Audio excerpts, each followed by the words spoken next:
My name is Michael Pike, and we're going to be talking about China's currency manipulation and how it affects the US economy.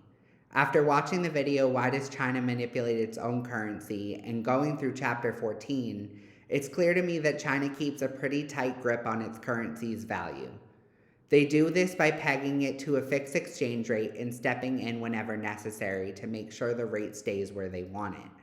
This strategy definitely gives a big boost to China's economy, but it also puts other countries at a disadvantage and can mess with how efficiently global markets work. So, in a lot of ways, China's currency manipulation acts as both a tool for trade and a key part of its overall economic policy.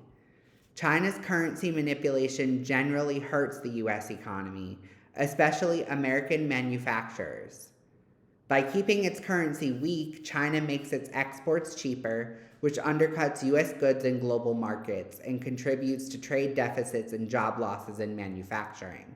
However, the policy also benefits American consumers by lowering the prices of many imported goods, which keeps overall inflation down. The long-term harm to the US industry and competitiveness makes it more negative than positive.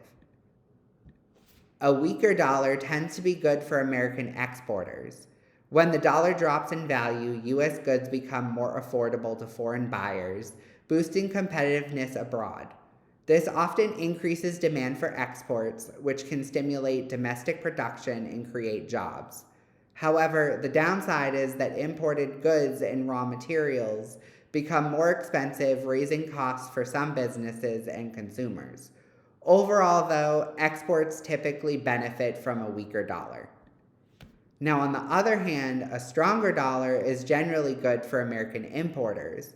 As the dollar rises, foreign goods and raw materials become less expensive, allowing businesses to cut costs and improve profit margins. Consumers also benefit with these lower costs translate into cheaper prices for imported goods.